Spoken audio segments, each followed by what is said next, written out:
first 3 points pertain to allegations of violations of Ngcp of 3 important provisions of its franchise. Let me start, Mr. Chair. So, 3 about the franchise. 2 will pertain to the Constitution. And we are going to proceed to that after the 3 that allegedly were violated by the Ngcp. First,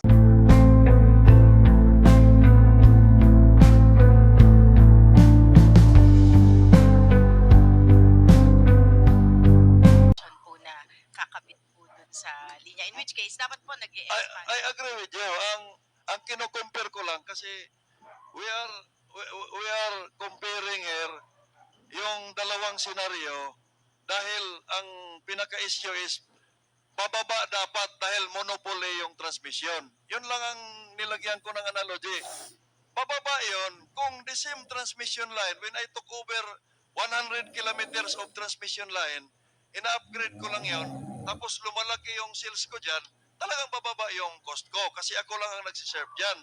However, no, parang electrification yan eh. We are moving on we are targeting a moving target. Kaya walang total electrification dahil taon-taon nadadagdagan yung mga barangay, nadadagdagan yung ating mga sityo. Kaya walang total eh. Kasi may nadagdag. Ang sinasabi ko lang dito, mahirap po nating habulin na mababa kasi dagdag ng dagdag tayo ng transmission line dahil mayroon ngang mga additional planta na kailangan natin na malayo sa existing transmission line, nahahabulin natin ang transmission line na another cost yun. Supposed to be yung cost na yun, kung hindi natin ginamit doon, bababa talaga dahil nag-i-increase yung sales. Ganon lang naman ang principle doon eh. So, dahil ganon din yan sa distribution. Kung yung distribution line mo sa mga highly urbanized centers, yung consumer density ay dikit-dikit. Isang poste, nakakunik yung mall. Oh, magkano yung cost ng poste? Magkano yung revenue mo sa mall na yan?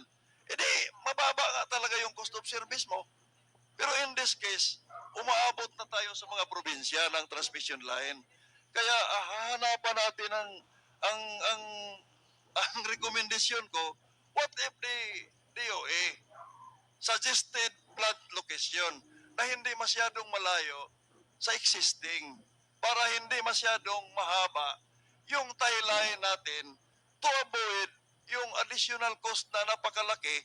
Tapos ang i-connect mo lang doon 100 mega na planta, tapos yung transmission line mo 50 kilometers. Kita mo yung ano niya, yung ratio. Magkano yung cost nung 1 kilometer of transmission line? Tapos 100 mega lang yung planta na yan. Then another 100 mega na naman dito sa kabila. Another 20-30 kilometers na naman na transmission line.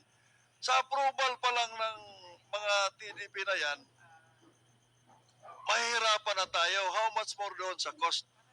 I hope na nagkapareho yung pananaw natin kasi doon tayo nagka-differ ng pananaw. Kung hindi natin maintindihan yon, no, with all due respect doon sa hindi nakakikita sa reality sa ground, ay talagang madaling sabihin na dapat mababa yung cost ninyo, distribution, transmission, dahil monopoly kayo. Pero the reality in the ground is extend ka ng linya and every kilometer that will cost the transmission operator or the distribution system operator. Yung cost na yan ay ipapasa dahil ang principles ng IPIRA, true cost, tama po ba, Chair mo na, Mr. Chair, na true cost po yung ini-evaluate, yung ina-approve ni ERC ay yung recoverable cost ay yung true cost. Mr. Chair, the EPIRA provides for the recovery of reasonable and prudent cost. Yung true cost nga, kasi ang ibig kong sabihin sa true, yung tama lang, wala yung unnecessary cost. Kaya nandyan si regulator to determine ano yung pinapile ni petitioner na unnecessary cost, tanggalin yon. So, ang true cost niya, halimbawa kung nag-file siya ng 1 million, ay tiningnan ni ARC, ay 800,000 lang to. Yan yung tinutukoy ko na true cost yung 800,000. Whereas, pre-EPIRA, hindi true cost yun. Kasi sinusubsidize ni government yung cost ng operasyon ng Napocor through DIGA. Yan yung nangyari ngayon sa SPAC, Section 17 ng EPIRA. Sinusubsidize natin. Yan yung noon, pre-EPIRA. Kaya hindi tayo magtaka na bakit yung EPIRA hindi nagbababa. Hindi naman talaga bababa kasi year in, year out, pataas ng pataas, presyo ng materyales, presyo ng fuel, presyo ng mga ano ng planta, mga visa. So I hope na malinaw 'yon sa atin. So 'yun ang dapat magiging recommendation sana ng committee. May 2 pages ako na recommendation dito. Pero baka 2 linggo na tayo mag-uusap dito. Later on, I will submit this to the committee for yung policy reforms, no? Kasi to address yung highest cost of electricity, may mga bills tayong pinail. Kaya lang, with all due respect, kung halimbawa, 2 lang kami sa power block, wala kami support sa majority, minority pa kami. Sana kung natingnan to, kaagad 2018 Congress pa, 2019 pa namin pinail. Kaya nung reforma sa strengthening sa ERC, that's one eh. That's one. Yung mga delay na yan, din yung generation, yung 2 yan. So, Mr. Chair, isubmit na lang namin yung mga policy recommendations namin. I hope na yung immediate, may recommend kaagad ng committee na some of this does not need legislation. By a mere circular of the existing of the government agencies involved, appropriate government agencies, pwede nang may pababa eh. Pwede nang may pababa while waiting for the legislation. Thank you, Mr. Chair. The Honorable, which have been tackled very, very, lengthily in these proceedings. First 3 points pertain to allegations of violations of Ngcp of 3 important provisions of its franchise. Let me start, Mr. Chair. So 3 about the franchise. 2 will pertain to the Constitution. And we are going to proceed to that after the 3 that allegedly were violated by the NGCP. First, Section 8. It has been alleged by some of our colleagues that there is a violation of Section 8, which is about dispersal of ownership. We will know from our chair of the ERC the final determinative decision on this supposedly Section 8 dispersal of ownership. Can you tell this honorable committee what was the final decision? ERC. Mr. Chair, I think as discussed earlier by the members who were part of the ERC at that time, the majority approved the mode of dispersal aside from the extension that was provided under Section 8 of the Right. grant. So therefore, there is no violation of Section 8 because 4 out of 5, the majority and 3 are here, decided that indeed a proviso, Mr. Chairman, in law are exceptions to the main provision. The main provision is through public offering. In other words, to have offering of shares to the public. The second one is through stated proviso, exception, the listing of a PSA of any company having 30% dome. And so it was decided, therefore, well, of course, there is a dissenting opinion. And of course, the dissenting opinion of Mama Seda is always very good, as all dissenting opinions are. they're always, they give out the other reasons. But unfortunately, in this country, the rule of law provides that in the collegial body, like the ERC, the majority will have to prevail. And therefore, my question is, that is now the final decision. May we know whether any entity, any organization, any person has questioned this decision, which said that the NGCP has complied with Section 8. May we know if they have gone to the Supreme Court on this. Is there any question, Master? Mr. Chair, we are not aware if None. Therefore, on the first issue of Section 8 being violated, it has not been violated. It has been complied, Mr. Chairman. Very clear from ERC itself. So, what are we talking about in terms of dispersal? There is now a decision which has become final, no question to the Court of Appeals or the Supreme Court. That is now the law of the case, and it cannot be relitigated under the principle of res judicata. Second, Mr. Chairman, there is allegation that the provisions on taxes have not been paid. This is now Section 9. So we're through with Section 8. Clearly, NGCP is compliant. Section 9, tax provisions. We have the franchise tax of 3%. There have been talks that NGCP is liable to refund to the people and to the consumers the 3% tax collected from 2011.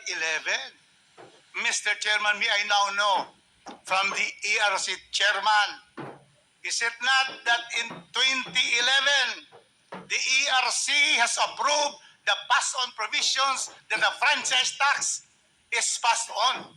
And therefore, in other words, their collection for that has been legal, and I thank the new ARC because you have already made some decision wherein last 2022 or 23, 2023, that is the reckoning period. So may I now know whether is there a liability of the NGCP for the franchise tax that were collected being passed on from 2011 to 2023? Can we have the answer? Mr. Chair, we have been asked to study that by Congress. So we are still evaluating that. Of course, that is not the answer because it is by law. The law was the ERC approval of this pass on. So there can be no study on that. The decision of the regulator is that they can pass on. Now you have made another regulation, may we know, from the time that you sent, did NGCP already comply with no more pass on of the franchise tax? May we know from you? They complied, Mr. Chair. But Mr. Chairman, very clear. After the ERC reverse is 2011 decision to allow the pass on of franchise tax, 3%. They have now come out. And therefore, under the principle of the law of the case, that what is allowed before it is changed, before it is questioned, is legal. NGCP legally, passed on the 3%. So now clearly we have the new regime, and therefore they have to comply. That is the regulator. So therefore, the alleged violation of Section 9 tax provisions has no basis on the law and experience of the case. We go now to Section 7. Section 7 is about cross-ownership. IPIRA law provides for the prohibition of dispersing trace and so forth. Is it not, Chair De Malanta, that this bill provides for exemptions already to the rule? And therefore, what is stated in the IPIRA has now been overtaken and repealed by a later law and more specific law. This is now the franchise NGCP. Can you restate again what you have said earlier? That's correct, Mr. Chair. There is, as far as the transmission operator or transmission concessionaire is concerned, there's been an amendment of that cross-ownership provision. Mr. Chairman, in baseball, strike three, strike out. So, Mr. Chairman, let's now go to the other issues. Because I have waited here and listened to the issue because, Mr. Chairman, if there's anything Congress will do, it is to give due process to everyone who comes here, and we follow the law and we follow the Constitution. Constitutional. It is stated the chairmanship of the NGCP by a Chinese citizen violates the Constitution. I will now read to you, Mr. Chairman, the exact provisions of Section 11, Article 12. That is on franchises. It states, Mr. Chairman, the participation of foreign investors in the governing body of any public utility enterprise, such as NGCP, shall be limited to their proportionate share in the capital. And all the executive and managing officers of such corporation or association must be citizens of the Philippines. This is what is referred to by some of our members.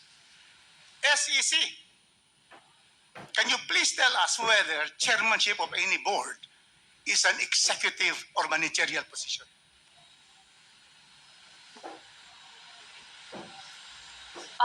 We have here an SEC opinion.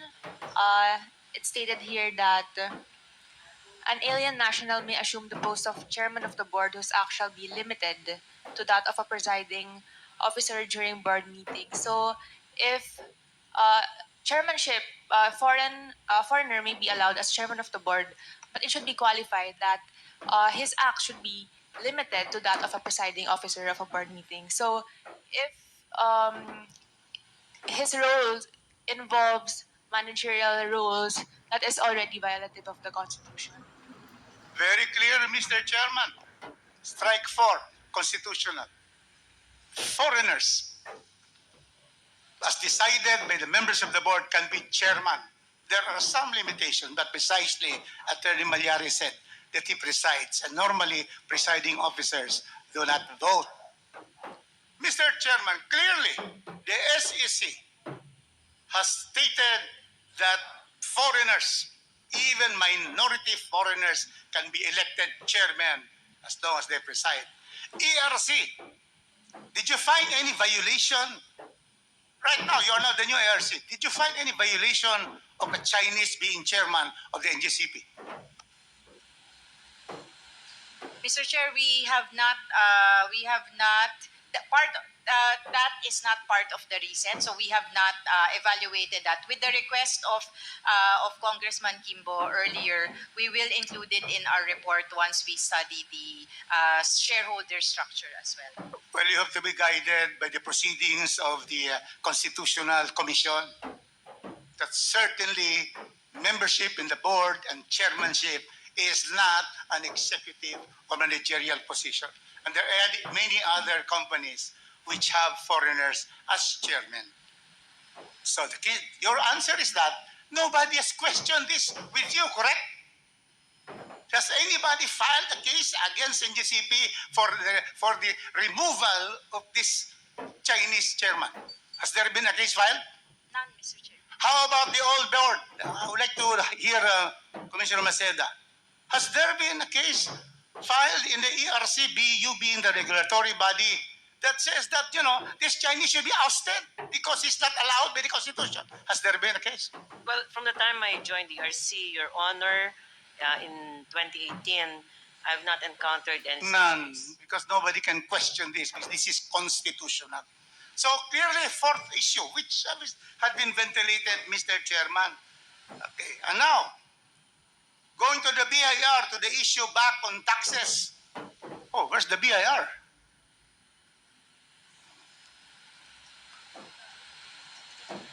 The BIR. Because the BIR with Commissioner Romeo Lumagi attended the Ways and Means Committee hearing the other week where I am a member. And what was the statement? I'd like to get confirmation BIR so that we will know that Section 8 has been religiously been complied as far as franchise tax is concerned. O asa na, nag-CR na naman?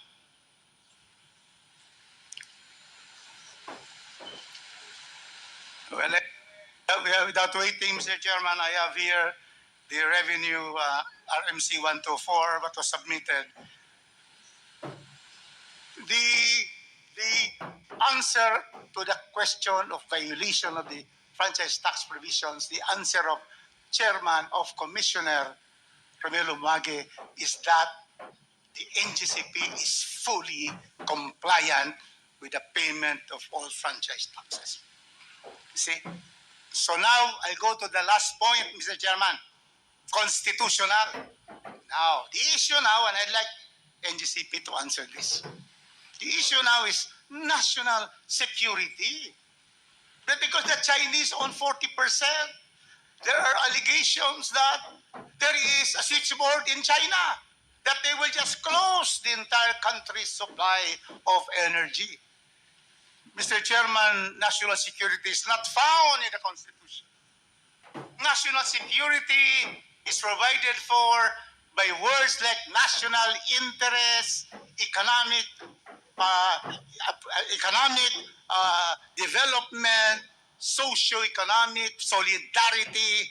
National security is not there. But that principle, Mr. Chairman, pervades the Constitution that primarily foremost in the country and the administrators of this country is national security, and that is why in the Constitution, the first article is national territory, because we have to defend our territory against any aggressor, including the West Philippine Sea, against these Chinese illegal trespassers of our West Philippine Sea, as decided already by the International Tribunal of July 12, 2016. The 9-dash line of China has no basis in law and in fact. They lost in 8 counts to the Philippines. And we thank President Pinoy for filing that case in the International Tribunal in Den Haag. National security. Oh, is it true that, these Chinese are going to, because if you say it's true, I will call for the revocation of your franchise. Can the Chinese close any of the 3 control points of the NGCP in the 3 islands of the islands of the Philippines? My island, the land of unfulfilled promise, Mindanao, the promise of the interconnection has been done. That's why I'm grateful. We will know. Is there a switchboard that is held by the chairman, Chinese, in Beijing? Is that correct? Let us have the answer. So that this is the national security concern, which I am also concerned, because we do not want China to have, a grip on our energy system. None, Mr. Chairman. Let's have the answer officially. You are under oath. Can the Chinese minority owners, can they sabotage our country by just stopping supply of energy to any part of the country? Answer, please. They cannot, Mr. Chair. Also, the answer of Mr. You're a lawyer like me, so let's give it to the more technical ones. Come here, Mr. Aguilar. Sometimes us lawyers would tend to, know everything, but this is something that is pertaining now to national security and the fact that these Chinese can never come to one of your control system site and go there and turn off the grid in Luzon or go to the Visayas or come to the city of Golden Friendship, my city of Cagayan de Oro, to be able to stop the supply of electricity in Mindanao. Can you now explain to us under oath what is the situation? Can they do it? Yes, sir. They cannot control the power system of the Philippines with a single button. Any switchboard or control being held by people in Beijing or even in Guangzhou, nearer to us, that they can interfere in the supply of energy in the Philippines. None. None, sir. And if they try to come to the 3 points, are you going to shoot them, which I suggest, to sabotage our supply? Will you do that, Mr. Aguilar? Do you have a gun?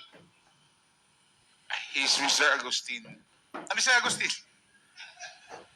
Oh, I mean not. will you allow a Chinese like me, think it looking, Yes, to sir. go there and then, disperse with the 3-man team and then put a button that will stop supply in Luzon? Can that happen? We will not allow that to happen, but I think we will not shoot them, sir. We should shoot them if they do that because that is part of self-defense.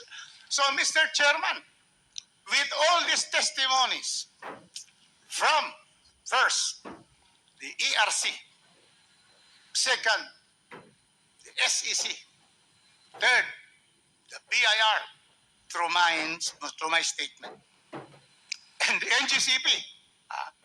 So, Mr. Chairman, in this committee, what are we talking about? What are we talking about? What do you want to do with NGCP? It has complied with all of the requirements of the franchise. It has complied with the Constitution. So that is what the question is, but you don't have to answer because that is the prerogative of the Committee on Franchise to look into all the franchises of this country and be able to evaluate their performance and have even a motu proprio investigation. So thank you so much for Thank the you very opportunity, much. Mr. Chairman. Again, Cagayan de Oro and Mindanao is thankful for the interconnection of our lines to the Visayas and to Thank you Mindanao. very much. The Honorable President Jesus is recognized. Thank you, Mr. Chair. So I have only short manifestation since we have the motto proprio for NGCP, no? After this hearing, maybe in the next 2 hearings, pag wala ho tayong resulta na hindi bumaba ang presyo ng kuryente natin, ay wala rin ho mangyayari. That's why when we came here with Congressman Dago, naka-prepare kami some solutions, some formula how to lower the price of electricity. I hope when this has been said and done, sana po hindi masayang po itong ating hearing. So I'm also in favor sa majority na mga questions nila. But at the end of the day, it's about the presyo, no? Yung mababang kuryente. So I hope, Mr. Chair, in the next committee, in the next hearing, matakal din natin because we prepared a lot of questions how to lower the price of electricity in the Philippines. Thank you very much, Mr. Chair. Thank you very much, the Honorable Jesus. Since there are no other interpreters, the Mr. Honorable Chair, Lago, the other I power will block. consider this motion, Mr. Chair, in line with the national security issue. May I move, Mr. Chair, for the NGCP to submit yung protocol nila sa operasyon sa mga control center at saka yung mga tauhan na nakaman.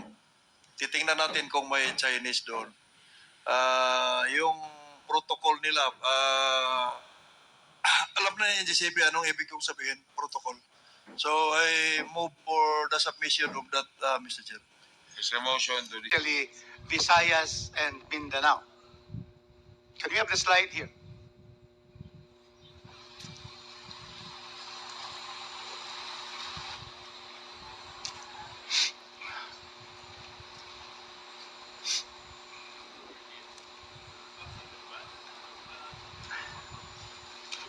The next slide, please. The next one. That's it. Go lower because that is where my island belongs. Where I belong to that island of Mindanao. Okay. Delays. How about Visayas, Mindanao? Mindanao? The last one. Huh? Okay. Yes. It is way down. Okay. So anyway, can we put that up? Yeah. No. I want everybody to see the last item because it is Yes. covered by the tables and chairs. But for everybody. We Okay, cannot, it's fixed. we can't Okay, move it, so it's fixed. okay, so Mindanao has been interconnected with the Visayas last January 2024. My constituents, Cagayan de Oro City 2nd District, would thank the NGCP for finally connecting Mindanao to the Visayas and to Luzon. Why? Because if we need more energy from Luzon, Visayas they can give to us, and if we have an excess capacity in Mindanao, we can help Visayas and Luzon. There is a 5-year, 5-year delay. I am personally, I know this because of right-of-way problems. First right-of-way that I encountered, the Cebu Golf Club filed a case in the Supreme Court to stop the NGCP from putting lines to Cebu that will go ultimately to Lanao del Norte and then to Cagayan de Oro. And I said, and I was able to come to the press and state, is golf more important than the needs of Mindanao? Everybody scrambled, including Secretary Frasco, calling me and saying, we will ask the golf club to manifest in the Supreme Court that they should now agree and not to stop it. Because if we stop because of the golf course, then certainly our priorities are not in the right places. And indeed, it took about 8 months to be able to proceed with NGCP's lines of transmission going through Cebu and then going to the island of Negros and then going to Lanao del Norte. That's the first one, Mr. Chairman. Do you know why I know this? Because I am one of the foremost proponents for the interconnection of Mindanao to the rest of the grid. Visayas already has interconnection with Luzon. But why Mindanao is not yet in? Even during the time of President Pinoy, he was in Iligan City. I spoke there that President Pinoy already support the NGCP to make sure that we interconnect Luzon, Visayas, and Mindanao. So now it's interconnected.